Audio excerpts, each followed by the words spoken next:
बिस्मिल्लाहिर्रहमानिर्रहीम। बोलते कालम के साथ मैं आमिर रज़ा खान। और डोनाल्ड ट्रंप ने ये बात कह दी कि वो कल एक बड़ा सरप्राइज़ दे सकते हैं। कल यानी इतवार के रोज़ वो एक सरप्राइज़ देने जा रहे हैं। अपने एयरफोर्स वन में मीडिया से गुफ्तगू करते हुए उन्होंने बहुत सारी बातें की। ईरान के मतलब उन्होंने कहा बहुत सारी अच्छी खबरें हैं, मुज़ाकरात के बिल्कुल हम एक कोने नहज पर पहुँच चुके हैं और एक मुज़ाकरात पर हमारा अमल शुरू हो चुका है। स्टेट ऑफ हॉर्मुज़ में जो बारूदी सुरंगें हैं उसको हम और ईरान मिलकर ख़त्म कर रहे हैं। यानी यह दावा भी कर दिया कि वो ईरानी फ़ौज के साथ मिलकर वो बारूदी सुरंगें जो ईरान ने बिछाई थी उनको ख़त्म कर रहे हैं। पता नहीं वो किस स्टेट ऑफ माइंड में थे जब वो जहाज़ में बात कर रहे थे। बहरहाल उन्होंने कहा कि जो ईरानी यूरेनियम है, अफजुर्दा यूरेनियम जो 60% इनरिच्ड है, वो अमेरिका मुंतकिल किया जाएगा। ये है वो वजह तनाज़ा और ये है वो सरप्राइज़ जो कि दिया जाना है, जिसके लिए कल की तारीख दी है। तो कल क्या डोनाल्ड ट्रंप इस्लामाबाद आएंगे? ईरानी वफद मसूद पशकियान की क़यादत में इस्लामाबाद पहुँचेगा और यहाँ पर जो मुज़ाकरात होंगे तो क्या उसमें ईरान अपना यूरेनियम अमेरिका के हवाले करने को तैयार हो जाएगा? मुख्तलिफ़ अखबारात, मीडिया हाउसेस और मुख्तलिफ़ वेबसाइट्स पर जो हैं मुख्तलिफ़ मुज़ाकराती जो अमल है उसकी शिकों को डिस्कस किया जा रहा है। सब अंदाज़े हैं, सब ख्याल है, सब क्याफ़े हैं या सब जो हैं इल्म जफ़र की पैदावार हैं। किसी को कुछ पता नहीं है। कहा जा रहा है कि शायद ईरान के जो एटमी असासे हैं, यानी ये इनरिच यूरेनियम जो है इसको सतह ज़मीन पर ला कर रखा जाएगा ताकि ये बहुत डीप ना हो, जिनको ख़त्म करना मुश्किल हो। ईरान जो है वो 20 साला मुआहदा करेगा। फिर एक खबर आई कि 5 साला मुआहदा करेगा कि वो नए हथियार नहीं बनाएगा और इस दौरान उसको कहीं पर 6 अरब डॉलर, कहीं पर 27 अरब डॉलर की कंपनसेशन जो कि नुकसान है जंग का, वो अदा करने की बातें की जा रही हैं। ये सब र्यूमर्स हैं, सब अफवाहें हैं, किसी को कुछ पता नहीं है। अगर किसी चंद लोगों को पता होगा तो डोनाल्ड ट्रंप उसमें नंबर 1 होंगे।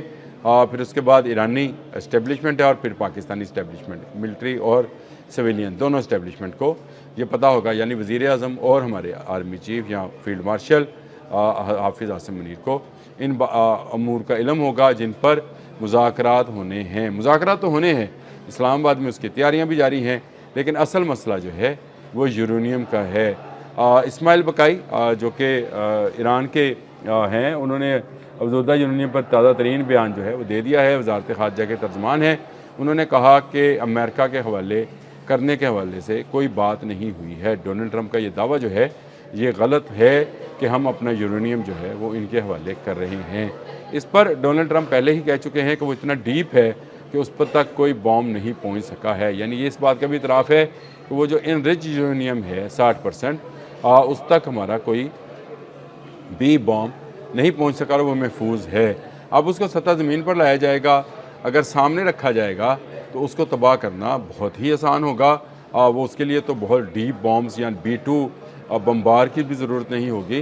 वो तो आप एयर टू एयर या एयर टू सरफेस मिज़ाइल या सरफेस टू सरफेस मिज़ाइल के ज़रिए से भी तबाह कर सकें। तो क्या ईरान अपना इतना कीमती असासा अमेरिका की डिस्पोज़ल या इसराइल की डिस्पोज़ल पर रखने को तैयार होगा? ये वो चंद निकात हैं जिस पर शायद अभी भी हर्डल है। स्टेट ऑफ हॉर्मुज़ जो है वो खोल दिया, बल्कि आपने हॉर्मुज़ को ईरान ने और कहा कि तजारत करें। उसमें तजारती जहाज़ों की आना जाना जो है वो कब शुरू होगा ये भी आने वाले दिनों में है। लेकिन ये सीज़ फायर तक है, यानी 21 तक की बात है। जब अगर सीज़ फायर ख़त्म ना हुआ और उससे पहले मुज़ाकरात ना हुए तो एक बड़ी ख़बर जो है इस हवाले से भी बाहर आ सकती है। मैं पुरुम्मीद हूँ कि ये अमन बरकरार रहेगा। डोनाल्ड ट्रंप जो हैं वो मौजूद अपने बयानात जो हैं अमन के हवाले से इस पर कायम रहेंगे। लेकिन एक बात पर मुझे हंसी भी आई, तो उन्होंने कहा कि मैंने लेबनान इसराइल समेत 10 जंगें ख़त्म करा दी हैं, अपनी जंग ख़त्म नहीं करा सके, इसके लिए उनको पाकिस्तान की मदद की ज़रूरत पड़ी। हाँ, वो दावा बाकी जंगों को ख़त्म कराने का अक्सर व बेशतर करते रहते हैं, लेकिन अपनी जंग जो लगी थी उसमें उनका कोई मददगार ना बना। नेटो से एक मरतबा फिर उन्होंने शिकवा किया कि नेटो के जो ममालिक हैं उन्होंने अब फ़ोन किया है, नेटो तंजीम ने अब फ़ोन किया है कि हम आपकी मदद को तैयार हैं जब मुझे किसी मदद की ज़रूरत नहीं है। पाकिस्तान की तारीफ़ की, पाकिस्तान के फील्ड मार्शल हाफिज़ आसिम मुनीर के किरदार की तारीफ़ की, वज़ीर आज़म शहबाज शरीफ के किरदार की तारीफ़ की। सुनने वाली मीडिया कॉन्फ्रेंस थी इस पर जो बातें हुई मैंने कहा मैं आपसे भी डिस्कस करूं और ईरान इस पर क्या रिएक्शन देता है, ये बहुत अहम चीज़ है। ईरान ने बिल्कुल अपना रिएक्शन उसी तरह से दिया जिस तरह की तवक्को की जा रही थी कि एनरिच्ड यूरेनियम जो है वो किसी मुल्क के हवाले बशमूल अमेरिका किसी मुल्क के हवाले नहीं किया जाएगा। अगर ईरान ने 60% यूरेनियम रिच्ड कर लिया है तो वेपन बनाने के लिए इसको 90% एनरिच्ड करना होगा और ईरान इसका कोई इरादा नहीं रखता है। लेकिन वो अपना 400 किलोग्राम से ज़ायद का जो यूरेनियम है उसको भी किसी मुल्क के हवाले नहीं करेगा। उसको क्या ऊपर लेकर आएगा, यानी उसको उन गहराइयों से जहाँ पर कोई बॉम्ब असर नहीं करता है वहाँ से निकाल कर उन ट्यूब्स को ऊपर लेकर आएगा। कल मैंने एक खबर आपसे डिस्कस की थी कि उसने अपना यूरेनियम मुख्तलिफ़ जगहों पर रखा है, किसी एक जगह पर वो मौजूद भी नहीं है। तो क्या तमाम न्यूक्लियर साइट्स को जो है ओपन कर दिया जाएगा इसराइल और अमेरिका के लिए, और क्या ईरान जो है किन शराइत पर स्टेट ऑफ हॉर्मुज़ को मुस्तकिल तौर पर खुला रखने की बात करेगा। इसी तरह बरतानिया में एक मीटिंग होने जा रही है जिसमें तकरीबन 30 के करीब ममालिक हैं जो स्टेट ऑफ हॉर्मुज़ को हमेशा खुला रखने के लिए किसी एजेंडे पर काम करेंगे और उसमें मुख्तलिफ़ तैनातियाँ होंगी मुख्तलिफ़ ममालिक के आप समझिए असासों की या बहरी असासों की या जहाज़ों की, ताकि स्टेट ऑफ हॉर्मुज़ में आज़ादाना तजारत होती रहे। पिछले 2 माह में जो लोगों ने 28 फरवरी से लेकर अब तक की सूरत हाल को बहुत गौर से देखा है तो उन्हें समझ आई होगी कि ये जंग जो है ये मुस्तकिल रहने वाली जंग लगती है। ये ऐसी जंग नहीं है कि इसको इतनी जल्दी रोक लिया जाएगा।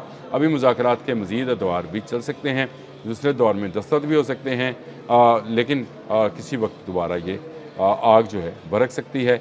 अगर हम माजी में चले जाएं तो इराक़, लीबिया, गज़ा में भी बेशुमार दफ़ा जंग बंदी की मुआहदात जो हुए, लेकिन फिर एक दूसरे पर इल्ज़ामात लगाकर वायलेशन शुरू कर दी गई। ये वो चीज़ें हैं जो कि ख़दशात हैं कि कब तक स्टेट ऑफ हॉर्मुज़ खुली रहेगी। ईरान ने उसको खोल दिया, अमेरिका अब इसको बंद किए हुए है, तो ये एक सूरत हाल ख़तरनाक है। अब तक की जो सूरत हाल है उसमें पाकिस्तान का कलीदी किरदार नज़र आ रहा है। इस्लामाबाद में मुज़ाकरात फ़ाइनल होने हैं, ये बात तय हो चुकी और इस्लामाबाद फिर एक दफ़ा मरकज़ निगाह है। हुकूमत पाकिस्तान और पाकिस्तान की अफवाज, अल्लाह पाक इनको नज़र बद से महफूज रखे और ये इसी तरह से दुनिया के मसाइल जो हैं इस शहर में बैठ कर हल कराते रहें। इंशाअल्लाह ताला ये जंग ख़त्म होगी। अगली जंग तक जो है बहुत सारे लोग जो हैं बहुत सारी चीज़ों को तब्दील कर चुके होंगे, लेकिन ये बात तय है कि आपने हॉर्मुज़ खुलने से वो महंगाई का तूफ़ान जो तमाम ममालिक को अपनी लपेट में लिए हुए था, वो तेल की शॉर्टेज, वो गैस की शॉर्टेज जो है आहिस्ता आहिस्ता आहिस्ता ख़त्म होगी। और जब ये ख़त्म होगी तो दुनिया खुशहाली की तरफ जाएगी। अल्लाह पाक उस खुशहाली को कायम रखें।